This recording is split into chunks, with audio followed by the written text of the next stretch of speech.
5 महिलाओं को नवरात्रि का व्रत कभी नहीं रखना चाहिए। माता रानी ऐसी महिला से कभी खुश नहीं होती है। घर में हमेशा दरिद्रता का माहौल बना रहता है और इसका असर पूरे परिवार पर बना रहता है। इसीलिए आप जान लीजिए, अगर आपने गलती से भी नवरात्रि का व्रत रख लिया है तो आपका व्रत खंडित हो जाएगा और आपको घोर पाप लगेगा।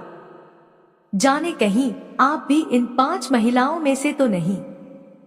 दोस्तों, इस वर्ष की नवरात्रि पूरे 9 दिनों तक मनाई जाएगी।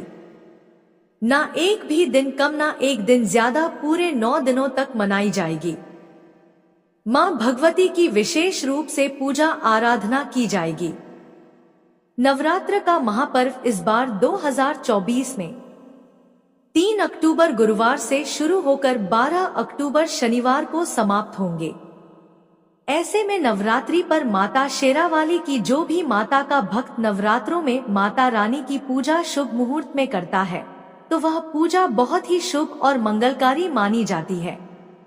इससे समस्त देवी देवताओं की कृपा प्राप्त होती है और पूजा पाठ का फल कई गुना भक्तों को प्राप्त होता है। दोस्तों, इस बार की नवरात्रि बहुत ही शुभ और मंगलकारी मानी जा रही है। घर में सुख समृद्धि धन दौलत और शांति प्रदान करती है तथा घर से गरीबी और दरिद्रता को नाश करती है। घर में माता रानी का आगमन होता है। लेकिन क्या आप जानते हैं कि कुछ ऐसी महिलाएं भी हैं जो इस व्रत को ना रखें तो अच्छा है, नहीं तो आपको माता रानी के क्रोध का सामना करना पड़ सकता है। मान्यताओं के अनुसार आज हम जिन महिलाओं के बारे में बात करने वाले हैं उन्हें नवरात्रि के व्रत से हमेशा दूर रहना चाहिए, नहीं तो आपके साथ कुछ बुरा हो सकता है। आपका पति किसी संकट में आ सकता है या फिर संतान पर कोई कष्ट आ सकता है। तो चलिए जानते हैं। शास्त्रों के अनुसार अगर आप किसी भी व्रत को दिखावे के तौर पर करते हैं तो यह घोर पाप माना जाता है। ऐसा करने से आप देवी देवताओं का मजाक ही नहीं उड़ाते बल्कि आप पाप के भागीदार भी बनते हैं। मां भगवती ऐसे लोगों से कभी प्रसन्न नहीं होती बल्कि उसको बर्बाद कर देती है। मां दुर्गा तभी प्रसन्न होती हैं जब आप सच्चे दिल से उन्हें पुकारे तथा पूजा पाठ और शास्त्रों का पालन करें। चरित्रहीन महिलाओं को नवरात्रि का व्रत कभी नहीं रखना चाहिए और यह बात उन चरित्रहीन पुरुषों पर भी लागू होती है जो जगह जगह मुंह मारते रहते हैं। जब शरीर की पवित्रता व्यक्ति की खत्म हो जाती है तब वह मैल ही नहीं बल्कि पापी भी कहलाता है। इसीलिए आपकी पूजा कभी सफल नहीं हो सकती। यह व्रत आप कभी ना रखें। अगर आपको बार बार गाली देने की आदत है तो आप जितनी जल्दी हो सके इस आदत को छोड़ दें। अगर माता रानी को प्रसन्न करना है तो घर में लड़ाई झगड़ा छोड़ दें, क्योंकि जिस घर में लड़ाई झगड़ा होता है उस घर में माता रानी कभी नहीं आती है। और व्रत में पूजा पाठ करना है तो जुबान से अधिक मीठे बोल ही बोले। ज्यादा कड़वे बोलने से माता सरस्वती का अपमान होता है और आप पाप के भागीदार बन जाते हैं। अगर आपको कोई गहरी बीमारी है तो आप इस व्रत को ना रखें।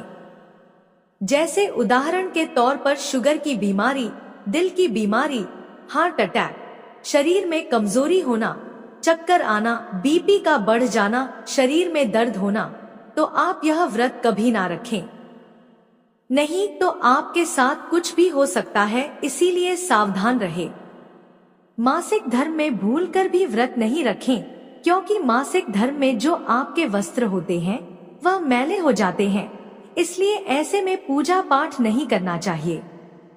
जो महिलाएं अपने पति का अपमान करती हैं, वे नवरात्रि का व्रत ना ही रखें तो अच्छा है, क्योंकि ऐसी महिलाओं का पूजा मां दुर्गा कभी स्वीकार नहीं करती, बल्कि घोर पाप लगता है। शास्त्रों के अनुसार जो महिला शादीशुदा या पुरुष तलाकशुदा हैं, ऐसे अगर पति पत्नी में अनबन होते हैं तो वे लोग नवरात्रि का व्रत कभी ना रखें। ऐसा करने से मां दुर्गा कभी खुश नहीं होती। आपकी जानकारी के लिए बता दें, शादी 2 दिलों का बंधन है जिसके बंधन में आजीवन रहना होता है, ना कि अलग अलग। माता रानी टूटे हुए जोड़े को स्वीकार नहीं करती। टूटे हुए जोड़े का व्रत रखना, पूजा पाठ करना शुभ नहीं माना जाता है, बल्कि माता रानी तब प्रसन्न होती है जब बंधन में हो। खास तौर से अगर पति पत्नी साथ में व्रत रखें तो माता रानी सबसे अधिक प्रसन्न होती है और बहुत ही शुभ वरदान देती है। ऐसे में माँ भगवती बहुत प्रसन्न होती है, इसीलिए दोनों को मिलकर पूजा पाठ करना चाहिए, ना कि अलग अलग। दोस्तों, नवरात्र शुरू होने वाला है। ऐसे में यह छोटी चीज घर में लाने से माता रानी खुशी खुशी आपके घर में चली आती है। इस चीज को घर लाने से माता रानी अवश्य प्रसन्न होती है। यही चीज नवरात्र पर घर में लाना बहुत ही शुभ और मंगलकारी माना जाता है। तो चलिए जानते हैं उनके बारे में। शास्त्रों के अनुसार सोने, चांदी या तांबे से बने किसी भी धातु को खास तौर से नवरात्र के 9 दिनों में पूरे 9 दिनों तक घर के मंदिर में रखने से बहुत ही शुभ और मंगलकारी माना जाता है। नवरात्र के दिनों में सोना, चांदी, तांबे घर में लाने से इसका फल कई गुना बढ़ जाता है। इसीलिए सोना, चांदी या तांबे के सिक्के माता रानी के पास अवश्य रखें। इससे माता रानी बहुत प्रसन्न होती है। धर्मशास्त्रों के अनुसार नवरात्रों के अवसर पर शंख घर में जरूर लेकर आए। माना जाता है कि जिस घर के मंदिर में शंख नहीं रखा होता है, वहां पर देवी देवता कभी वास नहीं करते। शंख का सनातन धर्म में बहुत ही बड़ा महत्व होता है। नियमित शंख को बजाने पर कई गुना सकारात्मक ऊर्जा प्राप्त होती है और नकारात्मकता ऊर्जा को नष्ट करती है। शंख की ध्वनि से धन की देवी मां लक्ष्मी अति प्रसन्न होती है। वहीं धर्म शास्त्रों के अनुसार जिस घर के मंदिर में गंगाजल नहीं होता तो वह घर अपवित्र माना जाता है। गंगाजल मंदिर में अवश्य रखा होना चाहिए।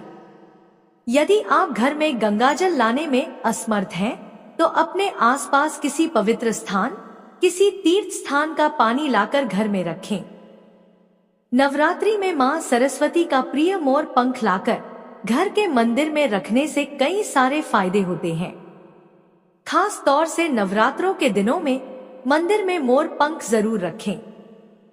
ऐसा करने से मां दुर्गा बहुत प्रसन्न होती है। दोस्तों, अब आइए बात करते हैं माता रानी को नवरात्रि में कौन सी चीजें अर्पित कर सकते हैं। दोस्तों, भूलकर भी माता रानी को यह चीजें कभी अर्पित मत करना, नहीं तो सारी जिंदगी बर्बाद रहोगे। जिंदगी भर रोने के सिवा कुछ नहीं मिलेगा। हिंदू धर्म में नारियल को सुख, समृद्धि, धन, श्रद्धा और सम्मान का सूचक माना जाता है। नारियल को श्रीफल भी कहा जाता है। नारियल का हर मांगलिक कार्य में विशेष महत्व होता है। जैसे कि हम सभी जानते हैं कि माता रानी के कई मंदिरों में नारियल से बलि भी दी जाती है और माता रानी के पूजन में नारियल का इस्तेमाल हम सभी करते हैं। खासकर कलश की स्थापना नारियल रखकर ही की जाती है। माता रानी के पूजन में हम नारियल इस्तेमाल करते समय कुछ गलतियां कर बैठते हैं। दोस्तों, नारियल कई प्रकार के होते हैं। एक हरा, दूसरा सूखा जिसके अंदर पानी होता है। जिस नारियल के अंदर पानी होता है, माता रानी के पूजन में सदैव पानी वाला और जटा वाला नारियल ही अर्पित करें। कलश स्थापन में साबुत नारियल होना चाहिए। नारियल चटका हुआ या टूटा हुआ नहीं होना चाहिए, क्योंकि साबुत नारियल ही पूर्ण और पवित्रता का प्रतीक होता है। साबुत नारियल ही सुख, समृद्धि का प्रतीक होता है। साबुत नारियल को ही श्रीफल यानी कि मां लक्ष्मी का फल कहा जाता है। नवरात्रि में माता रानी के कलश की स्थापना करते समय जटा वाला और पानी वाला नारियल ही कलश पर स्थापित करना चाहिए। साथ ही यह ध्यान रखना चाहिए कि नारियल को सदैव कलश के नीचे लेटा कर रखना चाहिए। घट स्थापना यानी कलश स्थापना करते समय कभी भी नारियल को खड़ा करके नहीं रखा जाता। नारियल को सदैव लेटा कर ही कलश के ऊपर रखा जाता है। साथ ही नारियल को स्थापित करने से पहले आप नारियल को लाल कपड़े में लपेटकर नारियल को कलश के ऊपर स्थापित करें। शास्त्रों के अनुसार कलश के ऊपर जब सही तरीके से नारियल रखा जाता है तभी ही व्रत और पूजन का पूर्ण फल प्राप्त होता है। यह भी ध्यान रहे कि महिलाएं माता रानी को नारियल अर्पित तो कर सकती हैं, लेकिन कभी भी माता रानी के सामने नारियल को भूलकर भी ना तोड़े, क्योंकि नारियल बीज रूप होता है, यानी कि नारियल में बीज होता है और स्त्रियां बीज रूप से ही शिशु को जन्म देती है। इसीलिए कभी भी महिलाओं को नारियल नहीं तोड़ना चाहिए। लौंग हम सभी माता रानी के पूजा में इस्तेमाल करते हैं, लेकिन लौंग का इस्तेमाल करते समय एक बहुत बड़ी गलती कर बैठते हैं। हमेशा ध्यान रखना चाहिए कि माता रानी को सदैव लौंग के साथ घी भी अर्पित करना चाहिए। लौंग के साथ घी चढ़ाने से माता रानी काफी प्रसन्न होती है। नवरात्र में माता रानी को तुलसी के पत्ते अर्पित नहीं करने चाहिए। माँ दुर्गा के पूजन में तुलसी पत्र का इस्तेमाल करना वर्जित माना जाता है। तुलसी पत्र के अलावा आंवला भी माता रानी को अर्पित नहीं करना चाहिए। आप भगवान विष्णु जी को तुलसी के पत्ते अवश्य अर्पित कर सकते हैं, लेकिन माता रानी को भूलकर भी तुलसी के पत्ते अर्पित ना करें। माता रानी को सफेद फूल भी अर्पित ना करें। माता रानी को सदैव लाल रंग के फूल अर्पित करने चाहिए। लाल रंग के फूल माता रानी को अति प्रिय है। खासकर माता रानी को गुलाब और कमल के फूल अति प्रिय है। दोस्तों, इन 7 गलतियों से होती है घर में धन की कमी। अगर आप उन लोगों में से हैं जो जिंदगी में पैसे कमाने के लिए बहुत ज्यादा मेहनत करते हैं, हालांकि इस सब के बावजूद भी आपको जीवन में तरक्की नहीं मिल पा रही है, तो वास्तु की कुछ गलतियां इसका कारण हो सकती है। तो चलिए हम आपको उन गलतियों के बारे में बताते हैं। वास्तुशास्त्र के अनुसार घर के वास्तु में जरा सी भी कमी रह जाए तो यह सभी सदस्यों के जीवन पर गहरा प्रभाव डालता है। कभी अचानक धन की हानि होती है, तो कभी बने बनाए कार्य बिगड़ने लगते हैं या फिर कोई बीमार पड़ने लगता है, और कितना भी धन आ जाए टिकता ही नहीं है। लगातार मेहनत करने के बाद भी अगर इस तरह की समस्याओं का सामना करना पड़ता है, अगर आप घर में वास्तु से जुड़ी कुछ गलतियां कर रहे हैं, तो इससे आपको काफी परेशानी हो सकती है। आप कर्ज में डूब सकते हैं और घर में दरिद्रता आ सकती है। इसलिए आपको तुरंत नीचे दी गई वास्तु टिप्स को अपना लेना चाहिए। लेकिन उससे पहले अगर आप भी चाहते हैं कि लक्ष्मी माता का आशीर्वाद आप पर बना रहे, तो इस वीडियो को एक लाइक करें और कमेंट बॉक्स में जय लक्ष्मी माता जरूर लिखें। वास्तुशास्त्र के अनुसार ऐसा माना जाता है कि रात के समय झाड़ू लगाने से घर में दरिद्रता आती है और धन की देवी लक्ष्मी हमसे रूठ जाती है और अलक्ष्मी का निवास हो जाता है। इसलिए आपको ऐसा ना करने की सलाह दी जाती है। हो सकता है कि आपके घर में आर्थिक नुकसान का एक बड़ा कारण आपका शाम के समय झाड़ू लगाने की आदत हो। आपको इसे तुरंत बदलने की जरूरत है। अगर आपके घर के मुख्य द्वार पर अंधेरा रहता है तो यह बहुत ही अशुभ होता है।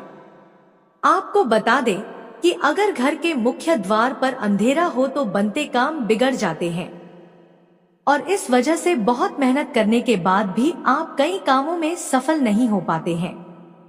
इसीलिए घर के मुख्य द्वार पर अंधेरा ना रहने दे। कई लोगों की आदत होती है कि वे नल को खुला छोड़ देते हैं और पानी को बहने देते हैं। बता दें कि वास्तुशास्त्र के अनुसार यह अशुभ होता है। इससे आपको स्वास्थ्य संबंधी समस्याओं का सामना करना पड़ सकता है। साथ ही आप मानसिक रूप से भी कमजोर हो सकते हैं। कहा जाता है कि जिस घर में साफ सफाई होती है, भगवान भी उसी घर में वास करते हैं।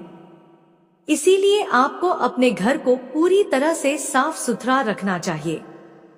अगर आपका घर पूरी तरह से बिखरा रहता है, सामान इधर उधर पड़ा रहता है, तो आपके घर में लक्ष्मी का वास नहीं होगा। इसीलिए आपको अपने घर में हमेशा साफ सफाई रखनी चाहिए ताकि आपके घर में लक्ष्मी का वास हो और धन हानि ना हो। आपको अपने घर में प्रतिदिन पूजा करना चाहिए। हिंदू धर्म के मुताबिक घर में पूजा करना बेहद जरूरी होता है, क्योंकि यह नकारात्मक ऊर्जा को घर से बाहर निकालता है। जिस घर में पूजा नहीं की जाती है उस घर में धन की कमी बनी रहती है। इसी के साथ घर के बाकी सदस्यों को भी कई परेशानियों का सामना करना पड़ता है। इसीलिए आपको सदैव सुबह उठकर अपने घर के मंदिर में पूजा जरूर करनी चाहिए। सबसे महत्वपूर्ण बात यह है कि आपको अपने घर के बाथरूम और टॉयलेट के दरवाजे को हमेशा बंद रखना चाहिए। ऐसा माना जाता है कि अगर आप अपने घर के बाथरूम और टॉयलेट के दरवाजे को खोलकर रखते हैं तो यह घर में नकारात्मक ऊर्जा फैलाता है। इससे घर में धन की कमी बनी रहती है। मुख्य द्वार पर तलवार, चाकू, भाले नहीं लगाने चाहिए। इससे परिवार के सदस्यों के बीच संघर्ष और तनाव बढ़ता है। अगर आपके परिवार में कुछ लोगों का स्वास्थ्य ठीक नहीं है तो आपके घर में मृत पौधे हो सकते हैं। वास्तुशास्त्र के अनुसार यदि आप घर में मृत पौधे रखते हैं तो आपको और आपके परिवार को स्वास्थ्य संबंधी समस्या का सामना करना पड़ सकता है। इसलिए अगर आप घर में पौधे रखते हैं तो उन्हें रोज पानी देते रहे ताकि वे हमेशा फ्रेश रहे। वास्तुशास्त्र के अनुसार घर में चमगादड़ का निवास अशुभ माना जाता है और इससे आपके घर में वास्तु दोष हमेशा बना रहता है। इसलिए आपको ऐसे उपाय करने चाहिए जिससे यह चमगादड़ जैसे पक्षी घर में ना आए। अगर आपको रात को खाना खाने के बाद सुबह बर्तन धोने के लिए छोड़ देने की आदत है तो यह बहुत ही बुरी आदत है। वास्तुशास्त्र के अनुसार ऐसा करने से माँ लक्ष्मी और माँ अन्नपूर्णा आपसे नाराज हो सकती हैं, जिसका असर आपकी आर्थिक स्थिति पर भी पड़ सकता है। अक्सर ऐसा देखने में आता है कि कुछ लोग जल्दी में झाड़ू को ऐसे ही पटक कर चल देते हैं। यह बहुत ही गलत तरीका है।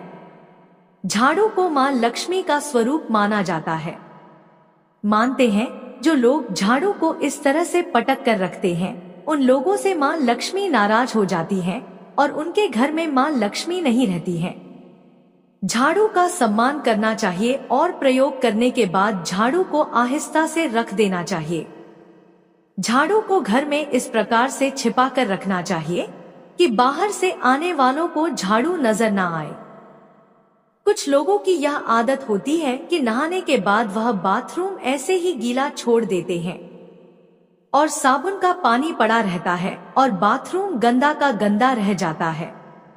जब भी आप नहाकर बाथरूम से बाहर निकले तो बाथरूम को साफ करके बाहर आएं। ऐसा न करने से माना जाता है कि वरुण देवता नाराज हो जाते हैं और उनके नाराज होने से धन की हानि होती है। हिंदू धर्म में तुलसी के पौधे को बहुत ज्यादा पवित्र माना गया है, जिसकी पत्तियों के बगैर भगवान विष्णु की पूजा अधूरी मानी जाती है। जिन लोगों की चाहत होती है कि घर में धन का भंडार हमेशा भरा रहे और कभी पैसों की किल्लत ना हो, तो उन्हें कभी भी शाम के समय तुलसी के पौधे को स्पर्श नहीं करना चाहिए। मान्यता है कि जिस घर में तुलसी के पौधे की पवित्रता का पालन नहीं होता है वहां से धन की देवी मां लक्ष्मी रूठ कर चली जाती हैं। सनातन परंपरा में किसी भी कार्य के लिए शुभ अशुभ समय और दिन विशेष का पूरा ख्याल रखा जाता है। धर्मशास्त्र में शाम के समय बाल और नाखून काटने की मनाही है। मान्यता है कि जो व्यक्ति इस नियम की अनदेखी करता है उसके यहाँ से माता लक्ष्मी नाराज होकर चली जाती हैं और वह हमेशा फटे हाल बना रहता है। ज्योतिष शास्त्र के अनुसार किचन में रखी चीजों का भी आपके किस्मत से कनेक्शन होता है। ज्योतिष के अनुसार किचन में रखी हल्दी का बृहस्पति और दूध का चंद्र ग्रह से जुड़ाव होता है। ऐसे ही नमक, चीनी आदि को किसी को उधार देने से बचना चाहिए। मान्यता है कि इन सभी चीजों को उधार देने से मां लक्ष्मी की कृपा से मिलने वाला सौभाग्य रूठ कर चल जाता है और व्यक्ति के पास रखा धन धीरे धीरे खत्म होने लगता है। यह तमाम जानकारी जन रुचि को ध्यान में रख कर दी जा रही है। ज्योतिष और धर्म के उपाय और सलाह को अपनी आस्था और विश्वास पर आजमाएं। वीडियो का उद्देश्य मात्र आपको बेहतर सलाह देना है। इस संदर्भ में हम किसी प्रकार का कोई दावा नहीं करते हैं। दोस्तों, वीडियो अच्छी लगी हो तो लाइक और सब्सक्राइब जरूर करें।